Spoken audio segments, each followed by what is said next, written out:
So we are discussing now the discussion of Raman spectra. Let's say Raman effect can be analyzed as Raman spectra based on quantum theory. Now, what is this quantum theory? Again, we need to in detail understand quantum mechanics. The continuous nature is known as classical theory, and the discrete nature is known as quantum theory. So that is the basic understanding. If energy levels are continuous, if energy levels, let us say, assume continuous, such kind of is known as classical. If energy levels are, let us say, discrete, means they are separate, such kind of theory you can call it as quantum. So this is basic understanding of quantum and classical theories. So in this, the energy levels we are considering discrete. So there is no energy level in between, exact here to here. So this is the quantum theory we are using to discuss the Raman effect. Now let us assume these are ground levels and these are excited levels. And when we are talking about these levels, I have drawn many lines in the ground level and many levels in the excited state as well. Now, in general cases, people draw only one line here, one line here. Why I am drawing multiple lines? The reason for that is we are talking about molecules. So when we are talking about molecules, there is a difference between atoms and the molecules. The atoms have only one excited state and one ground state, you can say. That is basic understanding of, let us say, for atomic, let us say, discreteness. When we are talking about molecules, molecules have different energy levels. The first energy level is called as electronic. Second energy level is, let us say, rotational. And third one is vibration.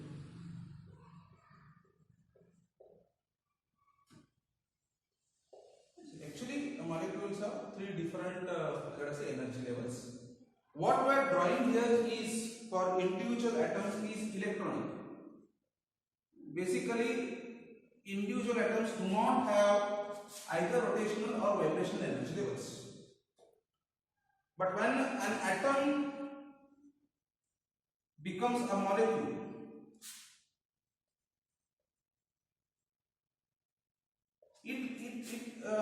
additional rotational and vibrational energy levels comes. So let us say this is let us say electronic energy level. When for a molecule, an electronic level will additionally have rotational energy level as well as vibrational energy level. Electronic energy levels have very large energy bandwidth. Rotational lesser than that, vibrational very less than that. So these energy levels are based on let us say the energy difference between them. The highest is for electronic, less than that is rotational, and very less than that is for vibrational. In my diagram I have shown only this electronic as well as rotational. Vibrational are so fine that let us not discuss vibration energy level in this case. Only let us say electronic and rotational. So electronic, this and this, the gap is considered to be electronic. Rotational, these sub levels whatever we have drawn here and here coming under the rotational. So this is basic understanding of this diagram. Now, when we are talking about any molecule contain large number of rotational levels at the ground state, large number of rotational level at excited state. Now, how a transition may happen? The transition may happen from one energy state. Let us say this is one of the energy states. If the molecule is in this energy state, if energy comes and it absorbs and get to excited state, let us say this one, going to this second energy state here, and if it comes back to same energy state, then what happens is how much energy it absorbed, the same energy is emitted, because the energy taken from this energy state to this energy state, whatever transition is there, that is always equal when it is coming back. So let us say the energy between this energy level and this energy level is E is equal to h nu. So a wave with an energy h nu, if hit this molecule, it will make a transition from this energy level to this energy level. And when a reverse transition will happen, the same molecule gives the again energy in the form of photon, and the energy remains as it is. So taking energy and giving back energy, if the transition happens between same energy levels, the incident wave as well as the return wave both will have same energy, and there is no change in its frequency. Such kind of, let us say, transition lead to Rayleigh scattering. Such kind of transition lead to Rayleigh scattering. The second possibility is, let us say, a wave with h nu energy incident on the molecule. The molecule is in this energy state, again same energy state, takes the energy and goes to the excited state. Let us say it goes to this excited state, but while returning, it is returning not to the same energy level, but an energy level which is different, higher than this energy. So in such case, what happens? Let us say a wave with h nu energy incident goes to the higher energy level, but while coming back, a gap of this much energy, let us assume this gap is delta E h into delta nu. So the frequency, that difference of this energy level may be considered as delta nu, or energy difference may be considered as delta E. Whatever the wave that is given back in this case, it is having the energy h nu minus delta nu, because the transition is not made to the same energy level. The transition made to the upper energy level. So this much energy loss has happened. The molecule took this much energy. The photon lost that much of energy. So in such case, let us say whatever the emitted light that is coming, that is Stokes light, which is having the lesser energy compared to the original incident energy. The third one is, let us say, the energy level from here, it made a transition to the upper level, but by coming back, it is not going to again same energy level, but going to the lower energy level. Let us assume it is going to the lower energy level. In such case, let us say h nu energy has been incident, the incident photon is having h nu energy, but while coming out, now it is having more energy compared to this. So in this case, the emitted energy is nu plus delta nu. So that means the incident photon is having the energy h nu, whereas the whatever outcome photon is there, that is having the energy h into bracket nu plus delta nu, where the frequency has been increased. So the Rayleigh scattering, original comes as it is, makes a transition, comes back to the same energy level. Whatever the outcome is there, energy here and energy here remains as it is. Such kind of scattering you can call it as Rayleigh scattering, and that is the original line. So original line comes as it is as Rayleigh line. You can say its frequency is nu. When the photon, let us say energy level transition happens to the from original to this level, but comes back to an energy level greater than this energy level. So this much gap has happened. That much, let us say, molecule has absorbed the energy. Whatever incident was h nu, whatever outcome is there, that is h into bracket nu minus delta nu. So the energy loss has happened in the photon, and this kind of, let us say, whatever transition is there generates Stokes lines. Stokes lines are having a, let us say, frequency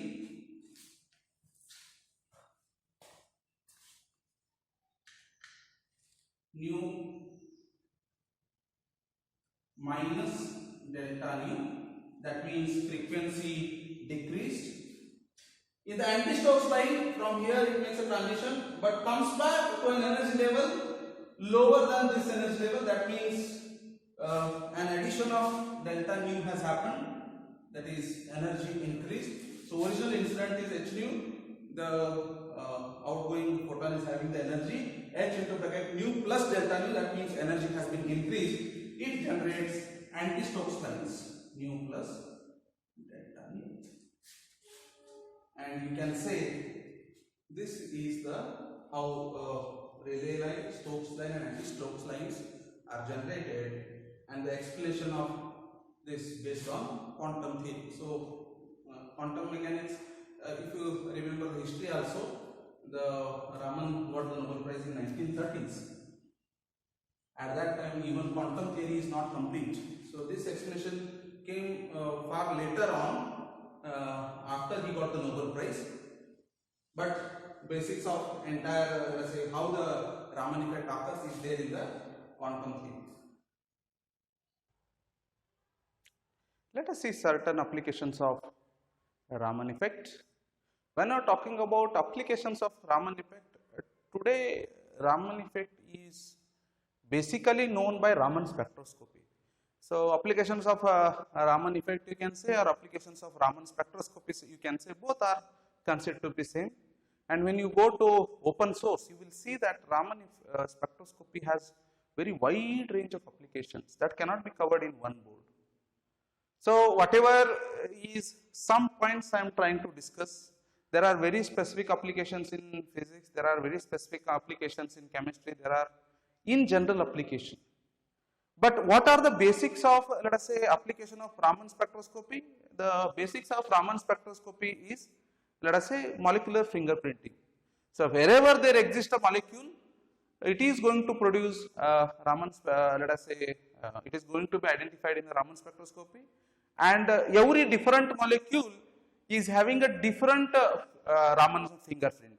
So that is a fundamental, let us say, basics of Raman spectroscopy. So if I am having CO2, CO2 is having a different Raman spectra compared to O2 and compared to N2. So N2 is nitrogen molecule has a different Raman lines, oxygen has a different Raman lines, and CO2 has a different Raman lines, and these lines whatever are there, they are based on the molecular let us say arrangement as well as molecular transitions. So those are not at all same for any two different molecules. Even if the environment of the molecule changes, these energy levels changes. So even you can understand the let us say molecular surrounding also. So these are some basic let us say applications. The Raman spectroscopy nowadays is used in pharmaceutical industry, geology, mineralogy, carbon materials, semiconductors, life sciences. The list is very long. What are basic applications? In pharmaceutical industry, whenever they are going to synthesize any of the, let us say, manufacture any of the material, all the pharmaceutical cosmetic industry is having the organic molecules in their products. And their, let us say, whatever the structure inside, those molecular structure, whatever is there, if you want to study that, Raman spectroscopy helps in that. Purity, let us say I synthesize some chemical, if some other molecules also exist, if you take a Raman spectroscopy, how many molecules exist, those all molecules will come, so you will understand the purity also.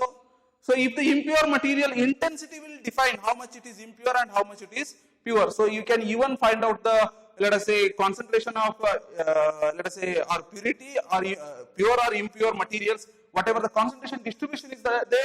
If you want to even find out, there are certain materials which are having crystalline nature. So symmetry also can be identified using Raman spectroscopy. So symmetry is going to tell you what is the crystallinity. So let us say cubic spinel structure is there, it is having the FD3M symmetry. So that symmetry is identified by the Raman spectroscopy. So Raman spectroscopy for most of the crystalline materials, that spectroscopy gives you particular Raman lines, or let us say Raman peaks. Polymorphic nature, polymorphism is there. If more than one kind of structures are there, those are again having different Raman lines. So even you can understand, even in the same material, if there are any polymorphic nature is there for the, let us say, molecules, that is also identifiable in the molecules. In geology and mineralogy, let us say I have a gemstone. Different gemstones have let us say different internal crystalline structure, maybe molecular arrangement. So those gemstones, when you take the Raman spectroscopy, different gemstones have different fingerprints. So it's very easy to understand. If you take the, let us say, Raman spectroscopy, you can easily identify what is the gemstone and even phases. Let us say there are in any material in geology, you can say if the same material is having multi-phase, multiple layers, those when you take a Raman spectroscopy, you can even understand the multiple phases, maybe even multiple crystal structures you can identify. If you are doing the experimentation under the different conditions, let us say you are heating the material and trying to find out its changes, Raman spectroscopy even gives you phase transitions. In carbon materials, there are many carbon materials nowadays. Let us say graphene is there, carbon nanotubes is there, single wall carbon nanotubes are there, multi-walled carbon nanotubes are there. They are very nano structure, and to identify them, you need to undergo some analysis. Raman spectroscopy analysis will easily give you the different, let us say, Raman spectra for different carbon materials. Carbon single walled gives different Raman spectra, and carbon multi-walled gives you a different Raman spectra. So by seeing the Raman spectra, you can easily identify whether that carbon nanotube is having a single or multi-walled nature. Even in certain cases, the carbon is having sp3 hybridization, and in certain cases sp2 hybridization. Even hybridization can be identified. Fullerene structure gives a different, let us say, Raman spectra compared to, let us say, single layer graphene. So these all carbon, whatever material is there, if you put them, if you know it is a carbon material, and if you put under, let us say, Raman spectroscopy, it can be easily classified which material is this. In semiconductors also, there are various semiconductors. Nowadays, when you are talking about semiconductor, purity that matters. So in case of silicon, whenever you are silicon wafers you are applying for, let us say, making of chips, there you need 99% pure silicon. So purity that matters, structure, crystallinity that matters. So when you are talking about semiconductors, if it is not, let us say, 100% crystalline, then its nature is different. So amorphous materials behave differently, crystalline materials behave differently. Purity that matters when you are talking about, let us say, nano scaled or micro scaled devices. So to let us say understand how much pure it is, how much crystalline it is, Raman spectroscopy helps you in identifying semiconductors, even defects. Let us say if I am having any molecules inside these semiconductors, when you take a Raman spectroscopy, the whatever additional molecules are there, their fingerprint is different compared to semiconductors. So you can easily identify whether defects are there or not, or even which defects are there in the semiconductors also. In life sciences, again, I have only few of them I have named here. There are large number of applications in life sciences, because in life sciences almost whatever comes is organic molecule only. Every organic molecule has its own different Raman spectroscopy. So in that particular, again, they are using let us say Raman spectroscopy in these again sections. Biocompatibility. Compatibility means whether whatever I am additional molecules I am sending inside a body, if I send it, whether it is compatible to our body or not, that is called as biocompatibility. That study you can using Raman spectroscopy, you can do DNA, RNA analysis, because DNA, RNA are made up of molecules. Whatever the structure is there, RNA fingerprint is different, whereas DNA fingerprint, inside that again structures are different. So when you take Raman spectroscopy, identifying DNA and RNA is possible. Disease diagnostics is also possible in particular area of your body. Whatever molecules are there, they are different molecules. When a cancer cell is there, that will be different. So if you are using Raman spectroscopy in particular diseases, not all the diseases, the particular diseases where molecular structure is different in particular areas, such kind of diseases, even in livers, if additional different kind of molecules grown. So those kind of particular diagnosis you can use Raman spectroscopy. Drug cell interaction, this is most important. All the drugs whatever are there, they are organic molecules. Every drug is having a different Raman spectra. So nowadays even in let us say if you go to airports and other areas, if anybody is transporting drugs, there are scanners. Those scanners is having Raman spectroscopic instruments. If anybody is bringing particular drugs, those fingerprints are fixed. If he is bringing banned drugs, if you pass through those scanning areas, automatically those fingerprints can be catched. So now the Raman spectroscopy for understanding of drugs, understanding particular every molecules is fingerprint nowadays. So any molecule which is considered to be a let us say banned drug or regular drug can be very easily identified using Raman spectroscopy. Even in certain cases, the people use Raman spectroscopy for even analyzing of bone structure. So large number of applications. Not only these, you can study again, go independently and study various applications in physics. Phase transitions, people use Raman spectroscopy. In chemistry, wide applications are there. In organic chemistry, very large applications of Raman spectroscopy are there. And this is as it based on molecular fingerprints, possibility of let us say having a mistake in Raman spectroscopy is very low.